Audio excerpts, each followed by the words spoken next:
Hi friends, आज हमारा electrostatic का जो सेकंड चैप्टर है that is electric potential and capacitance, उसका आज हम लोग थर्ड लेक्चर चेक कर रहे हैं। इस लेक्चर के अंदर हम लोग ये तीन बेसिक जो पॉइंट्स हैं उसको हम लोग कवर करेंगे। हम लोगों ने ऑलरेडी देख रखा है कि इलेक्ट्रोस्टैटिक पोटेंशियल क्या होता है, इलेक्ट्रिक पोटेंशियल क्या होता है, इलेक्ट्रिक पोटेंशियल डिफरेंस किसे कहते हैं, इलेक्ट्रिक पोटेंशियल कंजर्वेटिव नेचर का होता है। ये सारी चीजें हम लोग डिटेल में देख चुके हैं। अब हमें तीन सिस्टम के बारे में पढ़ना है। एक है फॉर द पॉइंट चार्जेस, यानी आप ये सीखेंगे कि इलेक्ट्रोस्टैटिक पोटेंशियल एक पॉइंट चार्ज का कैसे निकालते हैं।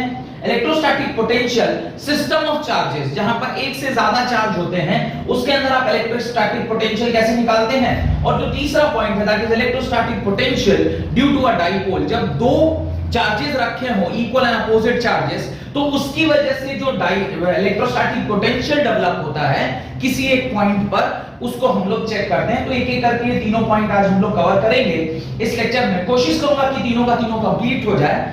हो गया तो वेल एंड गुड, नहीं हुआ तो शायद दो तक तो कंप्लीट कर ही दूंगा, तीसरा शायद अगले लेक्चर में आएगा। तो अभी पहला हेडिंग आप डालें electrostatic potential due to a point charges. जिसने भी मेरा वीडियो पहले लेक्चर्स का नहीं देखा है और आप पहली बार मेरे चैनल पर आ रहे हैं, प्लीज मेरे इसके पहले के दो लेक्चर जो इलेक्ट्रोस्टैटिक पोटेंशियल के ऊपर बनाया हुआ है उसको एक बार चेक कर दीजिए। लिंक जो है वो डिस्क्रिप्शन बॉक्स में आपको मिल जाएगा, जहां पर आपको फर्स्ट लेक्चर सेकंड लेक्चर दोनों का लिंक मिलेगा। प्लीज पहले उन लेक्चर्स को देखिए, वहां पढ़ लेने के बाद देन अगर आप ये थर्ड लेक्चर देखते हैं तो शायद अंडरस्टैंडिंग बेटर होगी। इसलिए मैं रिक्वेस्ट करूंगा कि पहले आप फर्स्ट और सेकंड लेक्चर देख लें और फिर आप थर्ड लेक्चर में अटेंड करें। तो अभी आप हेडिंग डालें electrostatic potential due to point charge. तो ये हमारा पहला टॉपिक है that is electric potential due to a point charge. देखिए बहुत सरल सा इसका डेरिवेशन है, सिर्फ अगर ध्यान देकर कोशिश करेंगे ना समझने की तो आपको ये समझ में आ जाएगा। Because everything can not be learn, आपको समझना ही पड़ेगा। तो देखिए एक पॉइंट P है जो हम O से कुछ दूरी पर, कितनी दूरी पर रखा हुआ है ध्यान से देखिएगा, ये R दूरी पर रखा गया है और यहां पर मैं Q चार्ज डाल रहा हूं, पॉजिटिव Q चार्ज। और मैं चेक करना चाहता हूं कि इस पॉजिटिव Q चार्ज की वजह से इस P पॉइंट पर कितना पोटेंशियल डेवलप होगा, इलेक्ट्रोस्टैटिक पोटेंशियल या इलेक्ट्रिक पोटेंशियल। तो हम लोग क्या करते हैं, एक छोटा सा पॉइंट यहां पर B मान रहे हैं और उसको एक थोड़े से दूरी पर A पॉइंट मानते हुए, एक थोड़ी से दूरी पर A पॉइंट मानते हुए जो कि कितना है dx दूरी के बराबर है। Why we are taking dx, हम लोग एक्चुअली इसको इंटीग्रेट कर रहे हैं। अभी थोड़ा सा ध्यान देकर समझिएगा, आप समझ जाएंगे। और यहां मैं इंफिनिटी बना रहा हूं तो शायद मेरे ख्याल से अब इंफिनिटी का मतलब आपको अच्छे से पता है कि व्हाट इज इंफिनिटी। और यहां से लेकर जो A पॉइंट तक की दूरी है इसको हम लोग क्या कह रहे हैं, x कह रहे हैं। पहले ये जो मैंने डायग्राम बनाया इसको अच्छे से समझिए, ये समझ में आ गया तो डेरिवेशन काफी आसानी से समझ में आ जाएगा। What we are trying to do is एक unit positive test charge +1 coulomb, इसी को हम लोग क्या बोलते हैं, unit positive test charge. Unit positive test charge को इंफिनिटी से यहां लाएंगे। इंफिनिटी से यहां लाने के क्रम में A पॉइंट से B पॉइंट जिसकी दूरी मात्र dx है, हम एक एलिमेंटल डिस्टेंस ट्रैवल कराएंगे और उसको फिर इंटीग्रेट करके ओवरऑल चेक कर लेंगे कि इंफिनिटी से यहां आने में कितना उसको फोर्स लगेगा या कितना वर्क डन होगा, और फिर उस वर्क डन से आगे का डेरिवेशन चलेगा। तो अभी मुझे ये समझ में आ रहा है कि इस पॉजिटिव Q चार्ज की वजह से ये जो यूनिफॉर्म, ये जो पॉजिटिव टेस्ट चार्ज है उसको जब मैं P पॉइंट पे लाऊंगा तो उसके अंदर कुछ इलेक्ट्रोस्टैटिक पोटेंशियल डेवलप होगा। उसी इलेक्ट्रोस्टैटिक पोटेंशियल को हम पॉइंट चार्ज की उस पर्टिकुलर पॉइंट पे हम चेक करते हैं। ठीक है, अब थोड़ा ध्यान से देखिएगा, जस्ट चेक। अभी मैं क्या करता हूं, फोर्स को लिखता हूं। अब देखिए फोर्स इज इक्वल टू क्या होता है, 1/4 पाई epsilon not Q1 Q2 by R square। R is what? Distance between the charges। अब इसको क्या मैं ऐसे लिख सकता हूं, 1/4 पाई एप्सिलॉन नॉट Q1 Q2, यहां पे Q1 कितना है, ओनली Q, और Q2 कितना है, Q0 है, और Q0 की वैल्यू किसके बराबर है, 1 के बराबर। और यहां से इसकी दूरी कितनी है, x है, तो मैं इसे क्या लिख देता हूं, x² लिख देता हूं। यानी इस टर्म को मैं ऐसा लिख सकता हूं, Q divided by 4 pi epsilon not x²। अब हम बोलेंगे sir why you are calculating force, क्योंकि हमें इलेक्ट्रिक पोटेंशियल निकालना है because of a point charge किसी एक पर्टिकुलर पॉइंट पे, उसके लिए पहले मुझे क्या निकालना होगा, फोर्स निकालना होगा। अब मैं फोर्स को अगर मैं इसे वर्क डन के टर्म्स में लिखूं, क्यों वर्क डन करना पड़ रहा है, बिकॉज जब आप इंफिनिटी से किसी एक पॉइंट ए तक लाएंगे तो कुछ ना कुछ काम करना पड़ेगा, वही काम किसमें कन्वर्ट होगा, पोटेंशियल में कन्वर्ट होगा। अब मान लीजिए वो यहां से यहां लाने में कुछ एक काम किया आपने, और इसको यहां से यहां खिसकाने में अगर आपने dw काम किया, बिकॉज एलिमेंटल डिस्टेंस dx है, तो उसको काम कितना करना पड़ेगा, dw काम करना पड़ेगा। मैं इसे लिखता हूं minus f dx। Minus sign क्यों लिखा होगा, मेरे ख्याल से आपको समझ में आ गया होगा। I have written minus sign because एक पॉजिटिव चार्ज को एक दूसरे पॉजिटिव चार्ज की तरफ आप ला रहे हैं, तो you are actually what, you are doing work against the will of the charge. अगर चार्ज के अगेंस्ट द विल आप कुछ काम करते हैं तो वर्क डन क्या होता है, नेगेटिव होता है, बिकॉज फोर्स इस तरफ लग रहा है और डिस्प्लेसमेंट किधर, फोर्स उस तरफ लग रहा है और डिस्प्लेसमेंट किधर है, इस तरफ, और उसके बीच का एंगल कितना बनेगा, 180 डिग्री। जहां कहीं भी 180 डिग्री एंगल बनता है वहां पर माइनस साइन आता है। अब देखिए इस dw को मैं यहां लिखता हूं, dw is equal to, can I replace the value of force, इसको आप इक्वेशन नंबर अगर 1 मान लेते हैं, can I replace the value of force, yes I can. क्यों, यहां माइनस चार्ज है, माइनस साइन है, 4 pi epsilon not x square dx। अब देखिए चूंकि मुझे इसे कैपिटल वर्क डन निकालना है यानी w निकालना है, मुझे इसको क्या करना पड़ेगा, इंटीग्रेट करना पड़ेगा। मैं इसे क्या करता हूं, देखिए इंटीग्रेट करता हूं। अगर मैं इंटीग्रेट करूंगा तो capital dw is equal to integration of minus q by 4 pi epsilon not x square dx लिखेंगे। अब इसे मैं नेक्स्ट स्टेप में integration of dw will be written as capital W, और इसको ध्यान से देखिए, minus q by 4 pi epsilon not integration 1 upon x square dx लिखेंगे, नहीं लिखेंगे, ये आपका वर्क डन का फंक्शन आ गया। अब देखिए इंटीग्रेशन कहां से कहां होगा, इंटीग्रेशन विल टेक प्लेस, आप चार्ज को कहां से कहां लेकर आ रहे हैं, you are bringing a charge from infinity to a particular point r, हम p तक लाना है ना, तो इसकी दूरी कहां है, चार्ज से कितनी दूरी पर है, r दूरी पर है, तो आप इसको इंटीग्रेट करेंगे फ्रॉम इंफिनिटी टू r। अब देखिए वर्क डन को आप जब लिखोगे तो क्या लिखोगे, minus q by 4 pi epsilon not, integration थोड़ा सा देखते हैं, इसका इंटीग्रेशन का वैल्यू क्या आएगा। एक फार्मूला होता है integration of x and dx, that is equal to x के power n+1 whole divided by n+1। अब देखिए इसको अलग से इसलिए लिख रहा हूं ताकि इसकी वैल्यू हम लोग रिप्लेस कर सकें। यहां पे देखिए इंटीग्रेशन x के पावर क्या लिखा हुआ है, ये x के पावर -2 है, तो इसको मैं x के पावर -2 dx लिख रहा हूं, तो x के पावर -2 + 1 होल डिवाइडेड बाय -2 + 1। इसको जो आप सॉल्व करिएगा ये आएगा x के पावर -1 होल डिवाइडेड बाय -1, यानी इसको लिखा जाए तो क्या लिखेंगे, 1/x। तो इस चीज को जब आप इंटीग्रेट करोगे तो जो वैल्यू आएगी वो आप डायरेक्टली वहां से उठा लीजिए, इंटीग्रेशन ऑफ x के power -2 dx is equal to इसके बराबर, इसको आप इक्वेशन नंबर 2 मान लें और इक्वेशन नंबर 2 से यहां पे क्या कर लें, आप रिप्लेस कर लें। जब आप रिप्लेस करेंगे तो यहां लिखेंगे -x और लिमिट्स क्या डालेंगे, upper limit minus lower limit, work done.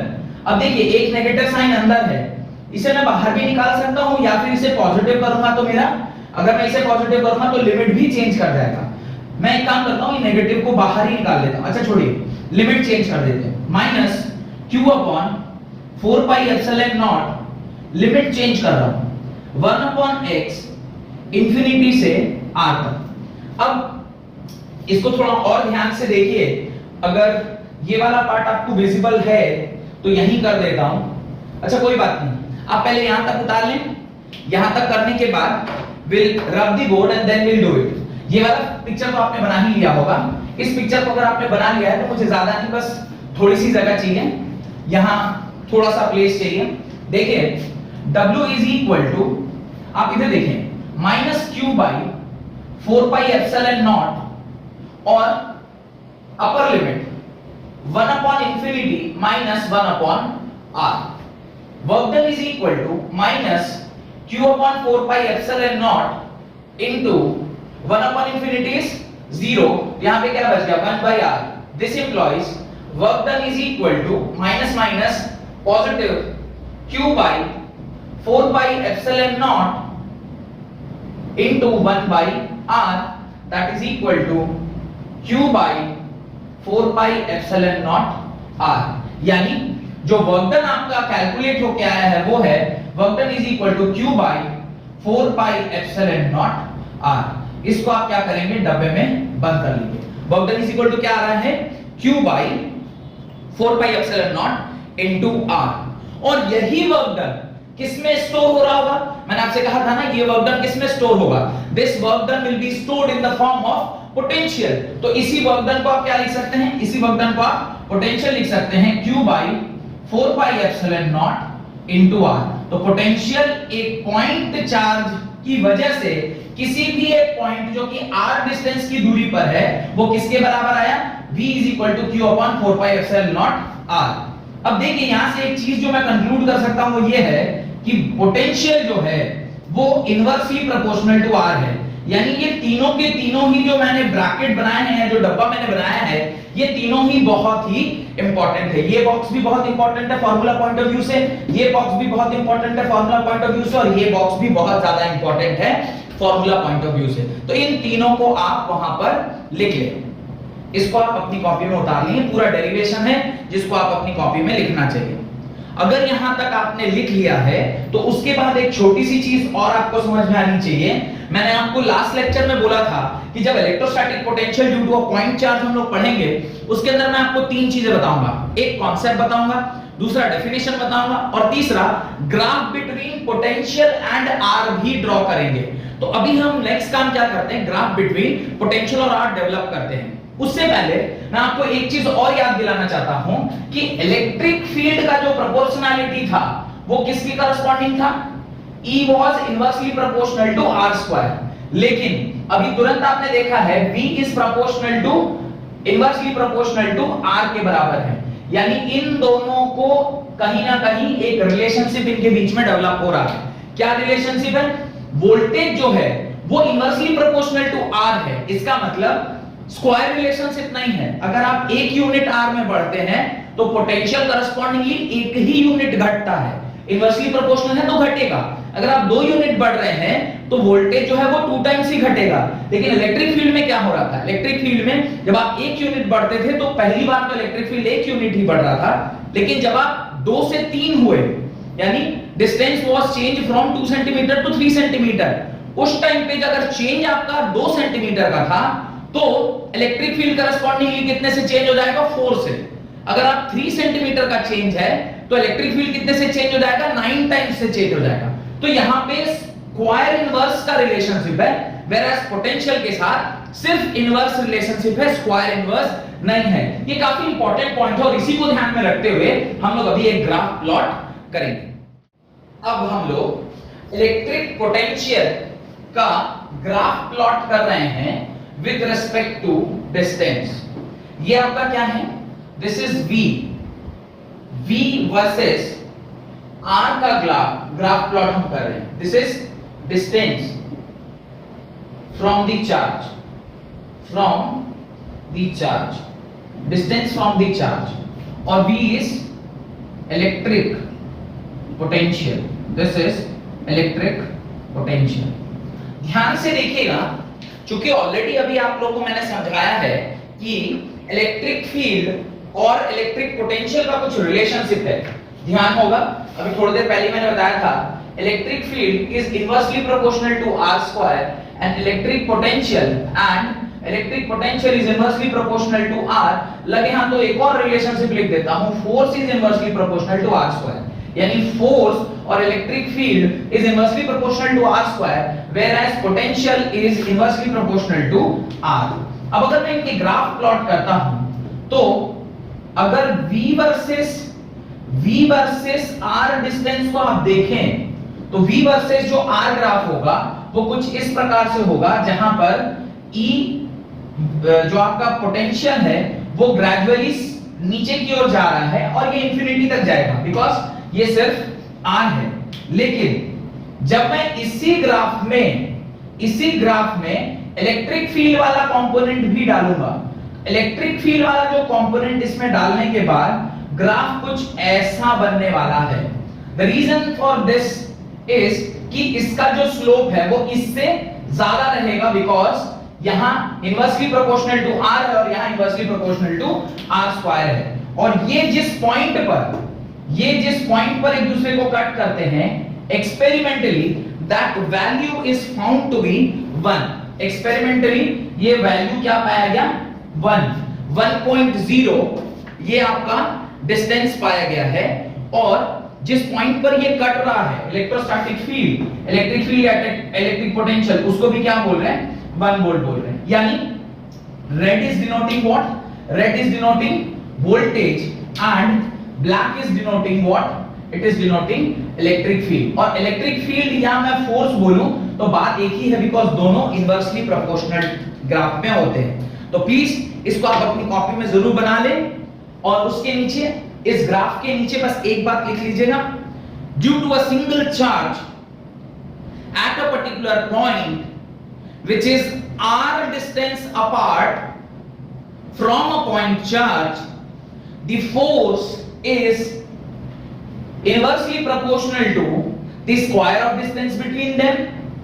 The electric field is inversely proportional to the square of distance between them, and the electric potential is inversely proportional to only the distance between them. It is not squarely dependent, it is simply the distance. तो third point ये लिखिएगा, potential is inversely proportional to the distance between them. Inversely proportional होता है। Done? इसके बाद आप एक सवाल वहां पर लिखें, राइट। ये ग्राफ जरूर बना लीजिएगा अपनी कॉपी में, काफी इंपॉर्टेंट सा ग्राफ है और एग्जाम में कईयों बार ये ग्राफ पूछा जाता है। पर ये ग्राफ कभी अकेले नहीं पूछा जाएगा, ये जब भी पूछा जाएगा तो आपको electric potential due to point charge का पूरा डेरिवेशन के साथ पूछा जाएगा। आपको अगर ये एग्जाम में पूछा जाता है तो ये 3 मार्क्स का एक क्वेश्चन बन सकता है, how to find the electric potential due to a point charge. तो मैंने जो डेरिवेशन आपको कराया है वो उसका डेफिनेशन और फिर ये पूरा ग्राफ बनाएंगे तो आपको 3 मार्क्स आसानी से मिल जाएगा, जो कि मिलना भी चाहिए। अगर ये सारा कुछ आप लिख देते हैं वहां पे तो क्यों नहीं कोई नंबर दे आपको। लिखें अगला सवाल, what is the electric potential at a surface of silver nucleus of diameter 12.4 Fermi having atomic number Z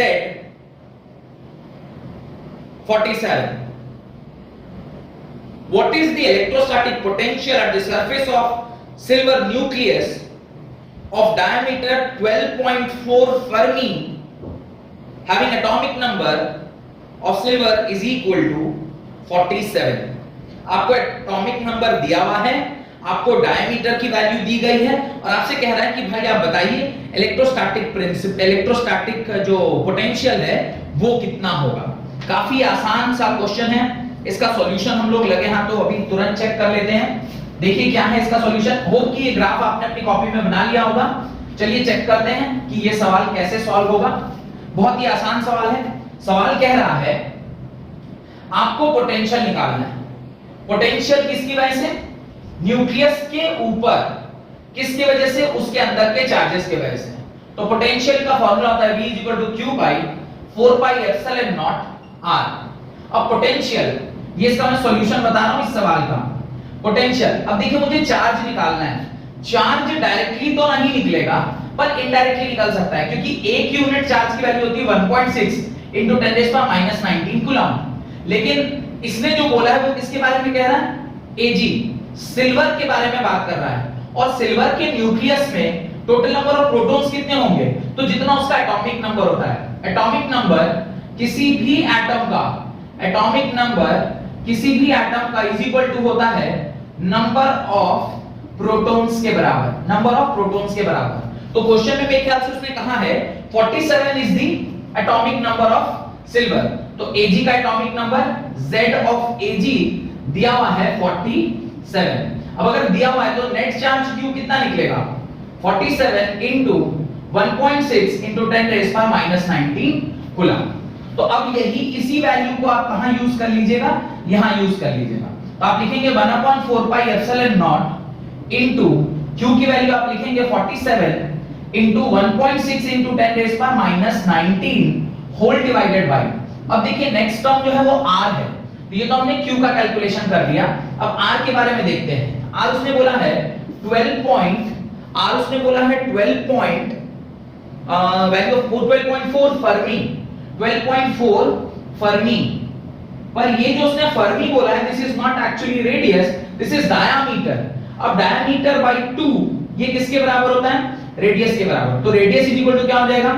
12.4 whole divided by 2 that is 6.2 fermi. Fermi मतलब 10⁻15 मीटर। तो अब आप इसकी वैल्यू को कहां पुट कर दीजिए? यहां पुट कर दीजिए। 6.2 into 10⁻15 v is equal to 1/4 pi epsilon naught की वैल्यू होती है 9 into 10⁻9 into 47 into 1.6 into 10⁻19 whole divided by 6.2 into 10⁻15। ध्यान रखिएगा यहाँ पे स्क्वायर नहीं आता है, पोटेंशियल के टर्म में वो डायरेक्टली v आता है।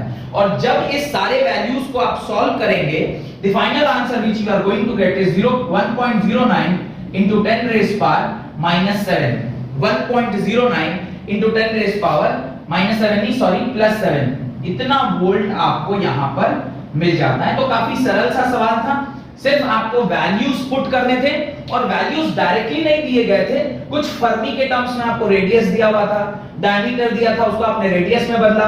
आपको एटॉमिक नंबर दिया हुआ था, एटॉमिक नंबर दिया है तो आपने उसको नेट चार्ज निकालने के लिए q एक charge of proton into atomic number किया तो आपका नेट चार्ज निकल गया, तो q की वैल्यू वहां से आ गई। और 1/4 पाई एप्सिलॉन नॉट की वैल्यू तो आप जानते हैं 9 into 10⁻9 होता ही है। और जब हम इसे सॉल्व किए तो मेरा आंसर आया 1.09 into 10⁻7 वोल्ट। ठीक है, तो काफी आसान सा सवाल था, इसको उतार लीजिए अपनी कॉपी में। फिर अगला सवाल लिखिए, अ point charge q is placed at point O. A point charge Q is placed at point O as shown in the figure. अभी मैं फिगर आपको दिखाता हूं किस प्रकार से बनाया हुआ है। पहले पूरा क्वेश्चन लिख लें। Is the potential difference VA minus VB positive, negative or zero? Is the potential difference VA minus VB positive, negative or zero if Q is पहला बिट पॉजिटिव, दूसरा बिट नेगेटिव। पहला बिट पॉजिटिव, दूसरा bit negative. Question लिख लिया है, तो now will see the solution of this particular question. अब जो हमारा नेक्स्ट टॉपिक है that is electric potential due to system of charges. अब देखिए सिस्टम ऑफ चार्जेस की वजह से पहले तो थोड़ा सा वहां पे आपको कंसेप्चुअल अंडरस्टैंडिंग होना चाहिए कि सिस्टम ऑफ चार्जेस हम बोलते किसको। वैसे सुपरपोजिशन प्रिंसिपल वगैरह सब कुछ आपको पहले से पढ़ाया हुआ है। अगर आपने नहीं पढ़ा है तो सुपरपोजिशन प्रिंसिपल इलेक्ट्रोस्टैटिक का जो मेरा सेकंड या थर्ड लेक्चर होगा शायद उसमें आप जाके इसको चेक कर सकते हैं। एक बार डिस्क्रिप्शन बॉक्स चेक कर लीजिएगा, उसके अंदर उसका लिंक भी दिया हुआ है और लिंक के डिस्क्रिप्शन में मैंने समझाया हुआ है कि किस वाले लेक्चर में क्या चीजें पढ़ाई हुई है। तो एक बार जरा चेक कर लीजिएगा सुपरपोजिशन प्रिंसिपल किसे कहते हैं। काफी इंपॉर्टेंट सा कॉन्सेप्ट है, अगर आप नहीं जानते हैं सुपरपोजिशन प्रिंसिपल तो थोड़ा सा मुश्किल होगा इस टॉपिक को समझने में। तो अगर नहीं देखा है आपने सुपरपोजिशन प्रिंसिपल वाला लेक्चर या आपको नहीं पता है या आप भूल गए हैं तो प्लीज पहले सुपरपोजिशन प्रिंसिपल वाला लेक्चर एक बार चेक कर लीजिए and then come to this topic, क्योंकि यहाँ पे आपको वो समझना काफी जरूरी है। Electrostatic potential due to system of charges. Suppose करिए कि यहाँ किसी पॉइंट पर एक चार्ज Q रखा हुआ है, ठीक है। अब इस पॉइंट की वजह से there are multiple charges. Suppose करिए यहाँ पे एक चार्ज रखा है, यहाँ एक चार्ज है, यहाँ एक चार्ज है, यहाँ एक चार्ज है और यहाँ एक चार्ज है और डॉट डॉट डॉट डॉट कई सारे चार्जेस हैं, कई सारे चार्जेस हैं। हर जगह पर जो चार्ज रखा हुआ है उसकी एक वैल्यू होगी। सपोज करिए मैं उसको क्या बोल रहा हूँ, Q1 बोल रहा हूँ, इसको मैं Q2 बोल रहा हूँ, इसको मैं Q3 बोल रहा हूँ, इसको मैं Q4, this is Q5 and ये nth चार्ज है इसलिए Q1 बोल रहा हूँ एंड दिस इज Q0। इसके ऊपर ही हम चेक करना चाहते हैं कि इन सारे चार्जेस की वजह से इसके ऊपर क्या पोटेंशियल डेवलप होगा।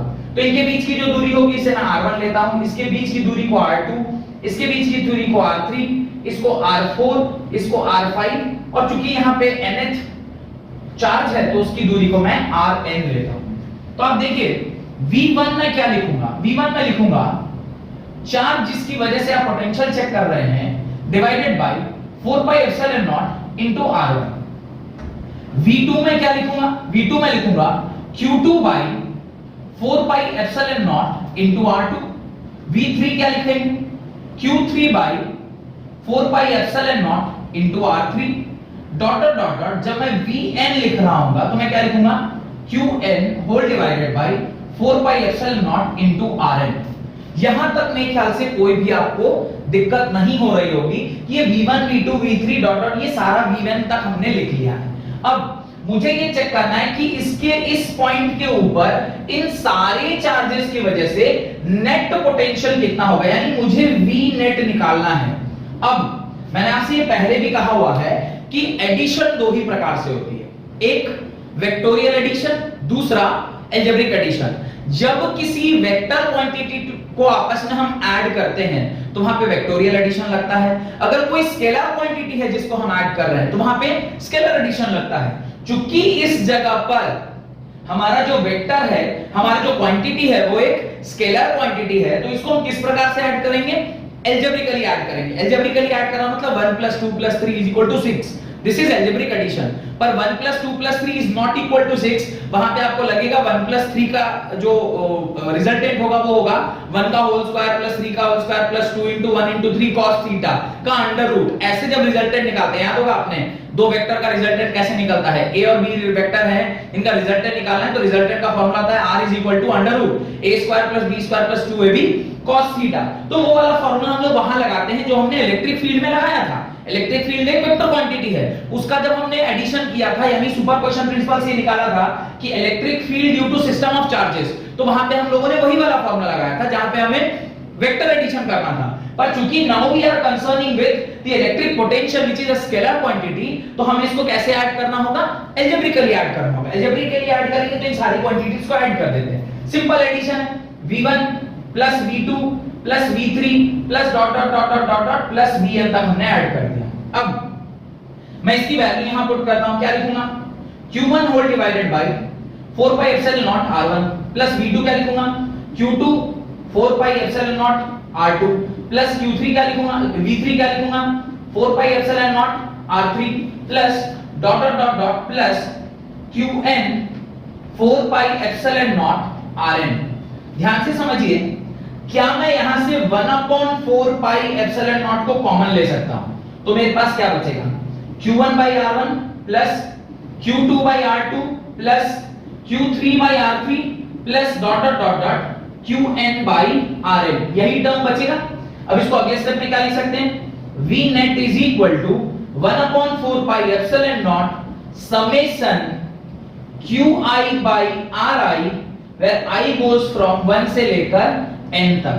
यानी V net का जो आपका फॉर्मूला बनेगा वो क्या बन जाएगा, V net is equal to 1/4 pi epsilon naught summation Qi/Ri where I goes from 1 से लेकर n तक। तो ये आपका फॉर्मूला बन गया। ये net potential at a point, suppose मैं इसे थोड़ा देर के लिए P मान रहा हूं, at a point P due to all the charges which are present, उसके अगल बगल में, उसके अगल बगल में जितने भी चार्जेस हैं उन सारे चार्जेस की वजह से इस पॉइंट P पर नेट पोटेंशियल जो डेवलप हो रहा है उसकी वैल्यू इसके बराबर है। अब एक छोटा सा एग्जांपल देखते हैं। सपोज करिए इसकी वजह से जो वोल्ट प्रोड्यूस हो रहा है वो 5 वोल्ट है, इसकी वजह से जो प्रोड्यूस हो रहा है वो 3 वोल्ट है, इसकी वजह से जो प्रोड्यूस हो रहा है वो -4 है। क्या बोला मैंने, 3 एग्जांपल बोला। V1 कितना आ रहा है +5, V2 कितना आ रहा है +3 और V3 कितना आ रहा है -4। और मैं ये कह रहा हूं कि यही 3 ही वहां पर चार्ज प्रेजेंट है जिसकी वजह से पोटेंशियल ये सारे डेवलप हो रहे हैं। तो V नेट में क्या लिखूंगा, ये देखिए एक एग्जांपल बोल रहा हूं मैं आपको, यहां पे थोड़ा ध्यान से देखिएगा, ये बीच में ही मैंने लिख दिया है पर ये एग्जांपल के रूप में आप इसको लिख सकते हैं। अब V नेट में क्या लिखूंगा, V1 + V2 + V3। V1 कितना था +5, V2 कितना था +3 और V4 कितना था -4। अब इसको सॉल्व करें, 8 - 4 ये कितना आ गया 4 वोल्ट। तो नेट जो पोटेंशियल है V नेट इस केस में कितना आएगा 4 वोल्ट आएगा और यही हमारा क्या हो जाएगा आंसर हो जाएगा। यहां पे हमने इसे क्या किया, डायरेक्टली चूंकि हमें पोटेंशियल की वैल्यू दी गई थी हमने डायरेक्टली ये वाला फॉर्मूला लगाया और इसी से डायरेक्ट आंसर आ गया। पर अगर आपको डायरेक्टली पोटेंशियल ना दिया गया हो और आपको क्या दिया हुआ Qn या Q1R1 Q2R2 Q3R3, तो फिर ये सारे फॉर्मूले से पहले हम क्या निकाल लेंगे, पोटेंशियल निकाल लेंगे और फिर उस पोटेंशियल को अलजेब्रिकली ऐड या सबट्रैक्ट करेंगे डिपेंडिंग अपॉन द साइन क्योंकि अभी थोड़ी देर पहले एग्जांपल में हमने देखा था कि अगर कोई चार्ज पॉजिटिव होती है तो उसका जो पोटेंशियल है वो पॉजिटिव होता है, अगर चार्ज नेगेटिव होती है तो उसका जो पोटेंशियल है वो नेगेटिव होता है, और उसको हम लोग पॉजिटिव या नेगेटिव उस प्रकार से रख के और डायरेक्टली वी नेट आसानी से निकाल लेते हैं। तो ये काफी इंपॉर्टेंट सा एक कांसेप्ट है, इसको आप लिख सकते हैं। तो एक ये फार्मूला बहुत इंपॉर्टेंट है, इसको एक तो ये बहुत इंपॉर्टेंट फार्मूला था, और एक ये वी नेट जो लिखा हुआ है, ध्यान से देखिएगा, ये जो वी नेट लिखा हुआ है ना, ये भी काफी इंपॉर्टेंट है। डायरेक्टली अगर मुझे सिर्फ वोल्टेज की ही वैल्यू दे दे तो ये वाला फार्मूला भी बड़े काम का फार्मूला है, इसको भी आप लिख सकते हैं। ये भी फार्मूला बड़े काम का फार्मूला है, v net = v1 + v2 + v3 dot dot dot vi। इसी को मैं अलग तरीके से भी लिख सकता हूं, v net = summation v of i where i goes from 1 to n। जो मैथमेटिक्स के स्टूडेंट हैं वो समेशन वाला टर्म थोड़ा जल्दी से समझ जाते हैं बिकॉज़ उनको प्रैक्टिस रहता है, पर जो लोग फिजिक्स केमिस्ट्री बायो लेकर पढ़ रहे होते हैं ना, उनको थोड़ा सा दिक्कत होता है ये समेशन वाले टर्म। ये और ये एग्जैक्टली सेम चीज लिखा हुआ है, this term and this term is 100% same, सिर्फ लिखने का तरीका अलग है। इसको समेशन के टर्म्स में लिखा है और इसको v1 v2 v3 and so on के टर्म्स में लिखा हुआ है। ऐसा नहीं है कि बायो वाले मैथ्स नहीं जानते, मैंने कई सारे ऐसे स्टूडेंट हैं जो बायो सब्जेक्ट लेकर भी मैथ्स उनका काफी अच्छा रहा, तो ऐसा नहीं है कि उनको नहीं समझ में आता है। पर अगर किसी बायो स्टूडेंट को थोड़ी दिक्कत होती है मैथ्स में, तो आप ये ऐसा समझें या ऐसा समझें, बात एक ही है। होप कि यहां तक आपको समझ में आया हो और मैंने जो आपको पढ़ाया है वो भी आपको समझ में आ रहा है। अगर ऐसा हो रहा है तो प्लीज मेरे चैनल को लाइक करें, मेरे वीडियोस को लाइक करें, मेरे वीडियोस को ज्यादा से ज्यादा शेयर करें और मेरे चैनल को सब्सक्राइब जरूर कीजिए, ताकि कोई भी नई वीडियो मैं बनाऊं तो वो आप तक पहुंच पाए, उसका नोटिफिकेशन आप तक पहुंच पाए। बहुत बहुत धन्यवाद, थैंक यू वेरी मच। अगले लेक्चर में हम लोग इसके आगे का कंटेंट पढ़ेंगे, जहां पे ये देखेंगे कि electric potential due to dipole. Dipole मतलब दो चार्ज। अभी तक क्या देखा? पॉइंट चार्ज देखा, सिस्टम ऑफ चार्जेस देखा, जो तीसरा वाला पॉइंट था दैट इज डाइपोल, उसको हम लोग अगले लेक्चर में देखते हैं। बहुत बहुत धन्यवाद आज की क्लास अटेंड करने के लिए।